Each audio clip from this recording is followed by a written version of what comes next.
Hi guys, and welcome to Escape Wheel Watch Reviews. My name is Steve, and today we're going to be reviewing the Pitzmann Overture.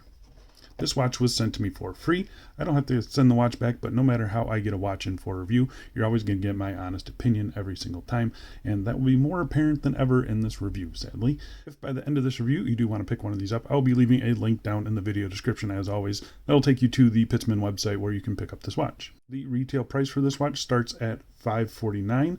That is with a standard clasp, but I think it's probably worth it to upgrade to the adjustable clasp for a total price of $599. The Overture comes in 5 different colorways. We have the 2 kind of normal colorways, and then they do offer this in a couple very colorful raindrop inspired colorways as well. So you do have a couple different options there.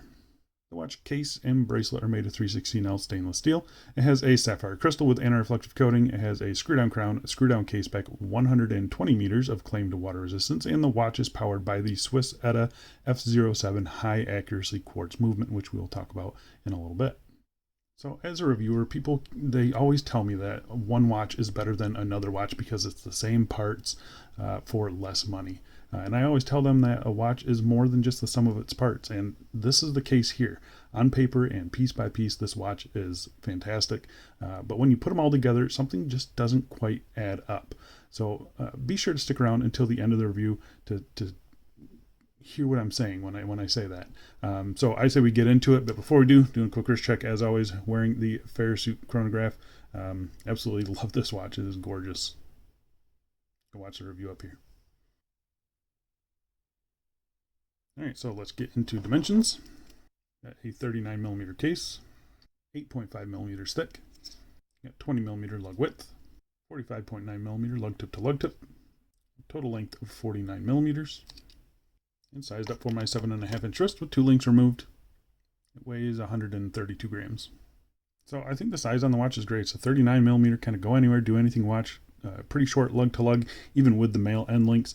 The overall length is still under 50 millimeters. So I think it wears pretty darn good. 8.5 millimeters thick. You can see it's a pretty flat case there, but I think it's short enough that it doesn't really matter too much. So yeah, I do like the way that it wears. It feels a little bit bottom heavy, but other than that, I think it wears pretty good. So I'm going to go outside right now and throw it on my wrist for you. And here we are on my 7.5 inch wrist, and I think it wears great. I like the size on it. I think all the polishing on this watch is exceptionally well done. You can kind of see it here just catching the light beautifully, especially on the bracelet there. It looks really good. It looks really, really good. Very impressive case finishing on this watch. The crystal is excellent as well. Hopefully this wind isn't too bad for you guys. You can see down the wrist shot there, nice and low profile. Looking really, really good. So yeah, pretty happy with the way this thing wears. A little bit sharp, but not horrible bad.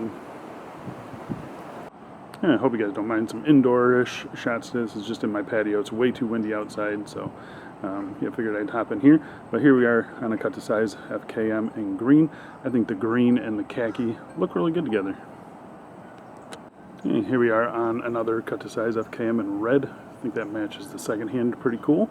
I'm not going to put this on any leathers because the clearance between the spring bars and the case itself is way too tight. It's going to chew up all my leather. So that's something that you're going to have to consider when purchasing this watch. These ones, they don't get chewed up, but yeah, a leather one would not stand a chance on this case. I think if you're going to go with a metal strap, you should probably just stick with the stock one, but in case you like the Milanese, here it is on the Milanese.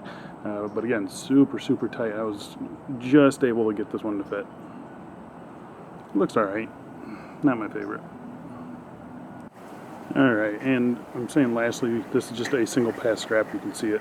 One layer underneath the watch there. It's an elastic strap, so super comfortable, super light, but the clearance in between the case and the spring bars is an issue with these ones as well. So I'm not going to throw it on a double pass because it won't fit. And even if it did fit, it would look kind of funny, I think. So yeah, I would just leave this thing on the bracelet, honestly. Didn't really find a combination that I loved. And then those clearances are just a constant issue. All right, let's go back inside and let's get back to this review. Okay, so let's talk about the case finishing. So the case is a mixture of brushed and polished surfaces, and the case finishing itself is very, very good. You can see here we have a circular brushing on the top of the bezel, really nice and consistent. Then we have a polished chamfer there, and the polishing is done to an exceptional level. It's nice and smooth. I see no ripples or anything like that, even getting up really, really close. The tops of the lugs there, you can see they are a vertical brushing, nice and linear. Yeah, they look good. They look really good, nice and consistent. And so, yeah, I don't really have too much to complain about there. Flipping it to the crown side here, you do have a 5.5mm signed screw down crown.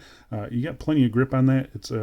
It's fine. It's a little bit small for this watch in my opinion, but you know, being a high accuracy quartz, you're barely ever going to have to touch it, so it's not a big deal to me. And when you do have to touch it, it's really simple to use. Got no real complaints with it. I think the signage looks pretty cool too. The sides of the case horizontally brushed there. This bottom edge, so this is one of the sticking points for me. That bottom edge is as sharp as anything I've come across, even from, you know, super low budget brands. That is way too sharp for a price point of $600. They really need to knock this down. I mean, that is unacceptable for this price, in my opinion. It's the same on this side here. I feel it when I am wearing it because, you know, the case back on this watch sits so flat that this is on your wrist. So you feel that, and when you're sliding it over your hand, you definitely feel that edge, and it is not a pleasant feeling. So yeah, it's just not good. This is the one watch where I have been tempted to take an emery or sandpaper or something to soften that edge. That's how sharp this edge is, and I'm surprised. I have seen a couple other reviewers say it, but some other reviewers just kind of glossed over it. But that edge is way too sharp. So Pitzmann, if you are watching, that needs to be taken care of ASAP, in my opinion. Flipping it over to the case back here, we have a screw down case back, simple notches there for your tools. Spec sheet around the outside. I think it all looks really good. It says the Overture branding there, and then you kind of have this raindrop style, which mimics the dial of those other very colorful watches. So yeah, it's kind of a cool case back. It's nicely done. It's nice and smooth. There's no sharp edges or anything like that. Yeah, it feels good on the wrist. So I've got no complaints with the case back. The case finishing itself, the brushing and the polishing is very nice. It gives off a really high quality appearance. I'll say that. But that bottom edge is for me, it would be a deal breaker. I mean, that is just unacceptable at this price point. All right, let's talk about the crystal. First things first, test it for sapphire. It is positive for sapphire. So we have a flat piece of sapphire crystal. It does have some blue anti-reflective coating on it. Lots and lots of AR coating. It's not a super annoying blue color though, so I don't think it looks too bad. But I mean, you can just see how nice and clear the coating is. I mean, they did a very nice job with the crystal. A flat crystal doesn't necessarily need anti-reflective coating, so the fact that it has it and it's got lots of it, it gives off a pretty premium look in my opinion. So really happy with the crystal on this watch. It is excellent. All right, so let's talk about the dial on the watch. So the dial on this watch, really interesting. It's got lots and lots of texture. This is the khaki colorway. They sell it in kind of a muted green color as well. You got faux patina, you got a red seconds hand there, you've got the red Overture down here, high precision quartz, and then 120 meters. You got a nice date window down here at the 6 o'clock position, which is nicely framed. The dial indices, they are applied and they are very nicely finished. Getting up real close, you can just see how nice they are. I mean, they did a good job with them. They're filled to the brim with Lume too. The Lume application looks to be very nicely done. You know, the daytime Lume color match is perfect. The handset that they chose, again, very nicely done. It's a faceted handset, kind of a fence post style minute hand there, and then a type of syringe hour hand. I think it looks good. I like the second hand too. Yeah, it's got a little piece of Lume on there as well. Yeah, there's not a whole lot to complain about when you're talking about just the sum of the parts. Again, I think it looks pretty good. You have the Pitzmann there at the 12 o'clock and then Seoul, because this is from Korea. But you can start to see the second hand starts to miss the markings there. So it's off just a hair on this watch. It's kind of hard to show just because you know, camera angles look different than your eyes do. So, but it is something that I did notice. It's just a hair off. Just a hair off. You can see it's just a little bit high, and that's about what it looks like in person. So, yeah, it's not too bad. It doesn't bother me, but just something I thought I would note. but the dial design just doesn't work for me. This is a kind of a dressy watch, especially with the bracelet. The case has got some polishing on it and stuff like that. I think they went with the wrong dial for this watch. I think it should have been either a glossy dial or a sunburst dial or something like that. It's a very it's a diver like index with field style hands, and I don't know, something about it just doesn't work for me. I know, personal preferences in play there, but someone that, if you do like the design of it, I think it's well executed, and they did a pretty good job on it. The Lume on the watch, I'm going to pop up a Lume shot here against a couple other watches in the collection. And it does okay. It's not the best Lume. It is super luminova, so it has that green glow to it, but it is faux patina. So it's about what I expected for this watch. I really hoped for better Lume, but the Lume isn't the best on this watch. It's not horrible, but it could be a little bit better, especially for the price. All right, so the movement powering this watch is the ETA F07 high accuracy quartz. The battery life on the watch is 68 months, so that is about 5.5 years. And then the accuracy of the watch is plus or minus 10 seconds per year, not per day, not per month, per year. So just to give you an idea, when you do have to change the battery on this watch, it still should be within 1 minute of accuracy. So that's kind of crazy. And I mean, the accuracy on this watch is going to be fantastic. And for me, I've had it just over a month and it's been bang on. So it's been great. I can definitely see the appeal of having a watch like this in your collection. I think the movement on the watch is fantastic. The crown, like I mentioned earlier, it's a little bit small, but it's got plenty of grip. It's not sharp or anything like that.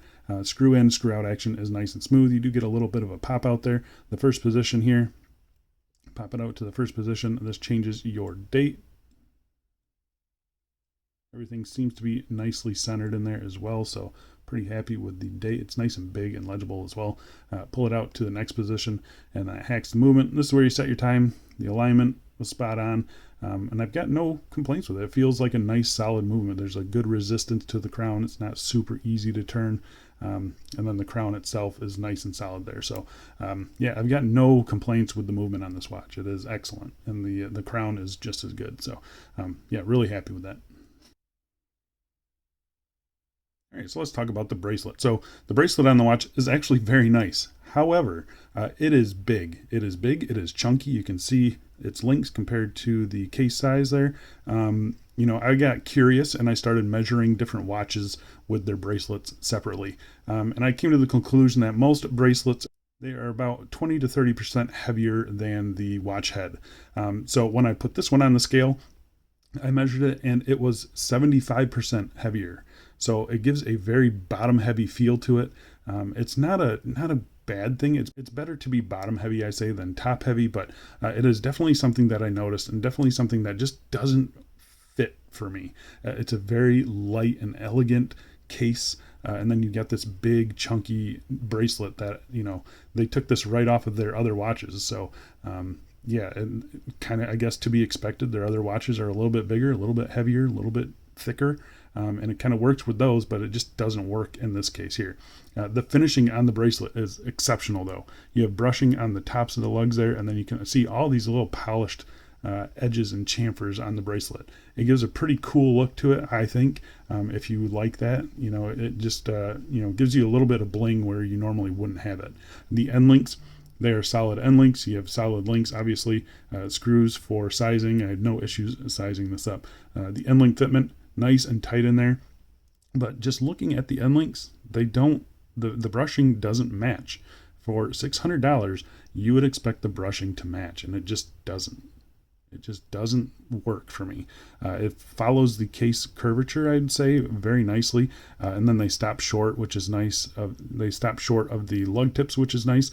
So the overall length is not too terrible. They do have quick release spring bars, which is awesome. Big fan of that. However, I will note again, in case you missed it in the wrist shots, that the clearance between the spring bar holes and the case, even with this little cutout here, is super tight, and I am not able to get very many straps on there comfortably without chewing up the strap. So that's just something that they could possibly work on. But getting back to the bracelet itself, I think the bracelet itself is excellent. The tolerances are good. The fluidity is good. I think the finishing is good. The bottom edge is not super sharp or anything like that. It's not pulling any hairs. So the bracelet itself is very nice, and I have no real complaints with it if it was on a different watch. Getting our way to the clasp here. So this is the on-the-fly adjustable clasp that you can option for an extra $50. And if you are going to buy this watch, I suggest you get this clasp because it's actually pretty cool and pretty nicely done. It's a nice small clasp, which I like to see, and it's adjustable in and out from the outside. So you don't have to take the watch off to adjust it, and we will get to that here in just a second. It's got 2 button pushers here. Nicely finished, I will say. You got the Pitzmann logo there. These buttons, they are nice and sturdy. They're very, very strong feeling. So yeah, I mean, just a nice, satisfying release mechanism. Nice and robust inside as well. Tight tolerances everywhere. It opens and closes every single time. So yeah, I've got no issues with that. It's pretty low profile as well. There's this bottom edge here is a little bit sharp, but it's not something I've felt on wrist. So yeah, not too worried about that. This back edge here is also just a little bit sharp, but again, it's not something that I've really noticed. So yeah, it's not that big of a deal. But you can see the engineering that went into this clasp is quite impressive. You can see the button release mechanism, really, really interesting. I mean, it's just the engineering that went into this clasp is pretty impressive, I'll say. And overall, it just, yeah, they did a good job with it. But you can see the release of this here. So if you do have it on wrist, you can extend it and close it up on wrist. So yeah, it's pretty cool.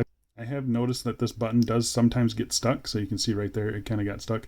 It's something that, happened a lot early on, but has since gotten a lot better. So yeah, I think the more that you use it, the more it's going to kind of, loosen up a little bit. But other than that, I think the clasp is actually really cool and very nice piece of engineering in my opinion. So yeah, the bracelet, getting back to the bracelet, it is just, it's a very nice bracelet. Don't get me wrong, it is a very nice bracelet. It just doesn't fit this watch head. So there you go, guys. That is the Pitzmann Overture. Like I mentioned earlier, a watch is more or less than a sum of its parts. You got a really nice case with really nice case finishing. You got a beautiful crystal, pretty cool dial as well, a very nice bracelet with a really nice on-the-fly adjustment system. However, when you put it all together, it just doesn't work for me. The bracelet is way too big, way too heavy. The case here is just way too sharp on this bottom edge there, especially at this price point. And then the dial just doesn't work for me. It needs to be more of a go anywhere, do anything type of dial. This is kind of a mixture of a field watch and a dive watch. So, stick indices would be a lot better in my opinion. And then, a different background. So that's just me though. I know some people are going to like this setup, and if you do, go into this watch knowing the flaws that it has, and I think you'll be happy with it. I think the finishing is excellent, and then the high accuracy quartz is incredible. So, yeah, let me know what you guys think about this watch. For me, it's a pass. I wouldn't be able to spend $600 on a watch that is finished this sharp on the bottom edge and has some of these flaws that I talk about. So, but let me know what you guys think. I think that's it for me. Thanks a lot for watching, and I'll see you in the next one. See ya.